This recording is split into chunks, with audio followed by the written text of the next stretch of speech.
وأكون للخير العميم مثالا. Ini termasuk sesuatu yang penting. Makanya Allah berfirman, ya ayyuhalladzina amanu atiullaha war rasula wa la tubtilu a'malakum. Wahai orang yang beriman, taatlah kamu kepada Allah, taatlah kamu kepada Rasul, janganlah kamu membatalkan amal yang telah kamu lakukan. Dan itu merupakan sebuah peringatan dari Allah. Jangan sebagaimana orang yang telah bekerja susah payah di dalam beramal tetapi membatalkan amal ibadah. Di sisi yang lain, kita juga harus paham bahwasanya di sisi yang lainnya kita mengerti dosa itu terbagi menjadi dua secara sederhana. Ada dosa yang ada sebuah dosa yang membawa kehinaan dan memberatkan mizan keburukan kita nanti pada waktu hari kiamat. Itu ada dosa yang pertama. Kalau kamu melakukan dosa itu, maka berat bobot keburukanmu akan bertambah dan dosa itu akan mewariskan sebuah kehinaan. Ini yang pertama. Ada dosa yang kedua. Dosa itu adalah berpotensi untuk menghapuskan amal ibadah. Dan ini termasuk salah satu dosa yang harus wajib diketahui oleh setiap mereka yang terus bekerja untuk beramal solih. Karena kebodohan kita terhadap sebuah dosa yang bisa menghapuskan amal ibadah, itu bisa jadi kita menjadi pelaku dosa itu tanpa kita sadari. Kita ini kayak gali lubang tutup waduk. Gali lubang tutup waduk. Karena apa? Dari apa yang kita lakukan tidak sebanding dengan kerusakan yang dilakukan ketika kerusakan itu menghapuskan amal ibadah. Dan itu sesuatu yang pasti merugi pada kehidupan kelak di akhirat. Kita ilustrasikan keadaannya. Kalau ada orang yang tidak sadar bahwasanya dosa itu ada yang menghapuskan amal ibadah, maka bisa jadi ada orang ketika ditimbang di dalam mizannya Allah, dia berkata, mana pahala sholat saya? Mana pahala haji saya? Lalu dikatakan di dalam pengadilan Allah yang disifati tidak ada satupun pengadilan Allah yang terluputkan dan terlewatkan. Lalu dikatakan orang itu, pahala hajimu, pahala sedekahmu hilang disebabkan kamu melakukan dosa ini. Lalu amal itu tidak jadi mendapatkan kebaikan. Kita bisa membayangkan betapa tragisnya manusia menyangka dia memiliki tabungan, tapi ternyata tabungannya sudah terkuras disebabkan dosa yang dilakukan itu menghapuskan amal ibadah yang telah dia kerjakan susah payah. Bapak dan Ibu bisa membayangkan tidak? Kalau ada seseorang, ya, mereka menabung, mereka menyangka tabungannya banyak. Tapi tiba-tiba terkuras tabungannya tanpa disadari ketika dia dihipnotis. Lalu akhirnya semua tabungannya terkuras, ditransfer kepada pihak yang menipu dirinya dan menghipnotis dirinya. Maka tentunya itu akan menjadi sesuatu yang sangat menyesakkan dada.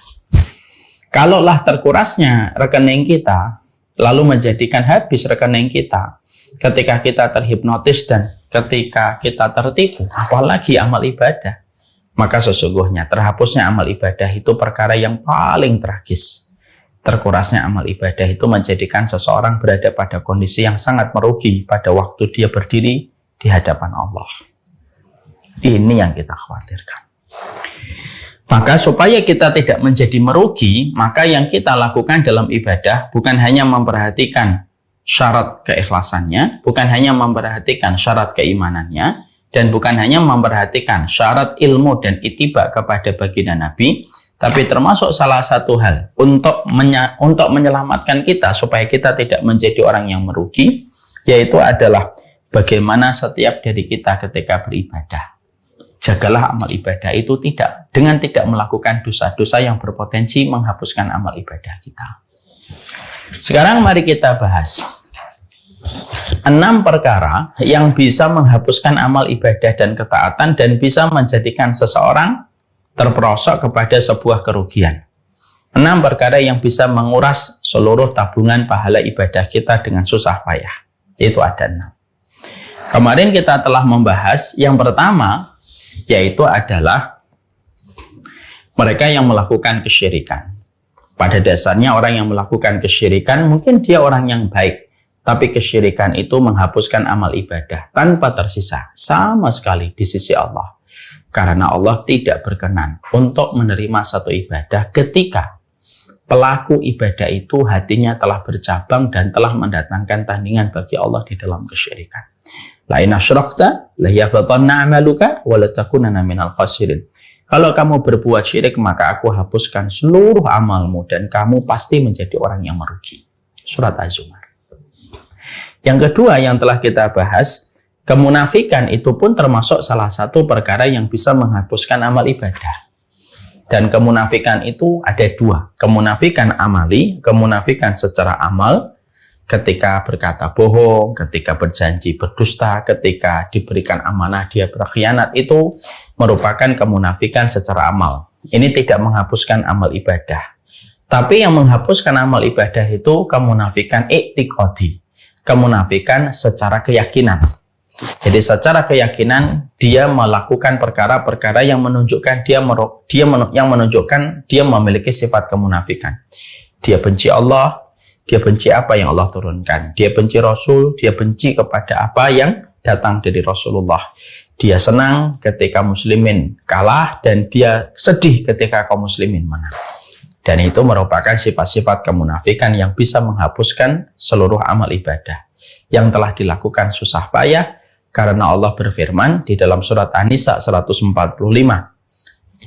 Innal munafikina fi darkil asfali minan nar. Orang munafik itu berada di dalam kerak neraka yang paling dalam. Ibnu Abbas berkata, sudah ditaruh di dalam kerak neraka yang paling dalam, ditutup dan tidak akan pernah dibuka kembali penutupnya selama-lamanya bagi mereka yang memiliki sifat kemunafikan secara keyakinan. Makanya maaf ya, kalau bapak dan ibu ingin meraba, apakah saya menjadi orang munafik? Satu, jangan pernah merasa aman dari kemunafikan. Jangan suka merasa aman dari kemunafikan. Orang yang merasa aman dari kemunafikan, maka dia telah menjadi munafik.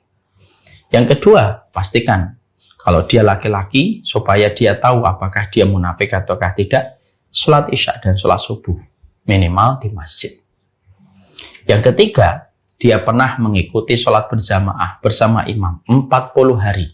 Tidak pernah ketinggalan takbiratul ihram bersama dengan imam. Tidak pernah masbuk. Orang yang semacam ini dipastikan akan dibebaskan dari belitan api, dari belitan kemunafikan. Rasulullah bersabda, man sholla ma'al imam yudriku takbiratul ihram arba'ina sanatan, arba'ina yawman, kutiba lahu bara'atum minan nari wa bara'atum minan nifaq. Siapapun orang yang ketika dia selalu sholatnya di belakang imam dan dia mengetahui takbiratul ihram bersama imam selama 40 hari berturut-turut, ya, selama 40 hari berturut-turut, jadi sekitar 200 waktu sholat, dan tidak ada satupun di antara waktu sholat itu dia ketinggalan dan masbuk mengikuti takbiratul ihram bersama dengan imam, dipastikan kata Nabi, aku bebaskan dia dari belitan kemunafikan dan belitan api neraka. Ini yang sudah kita bahas.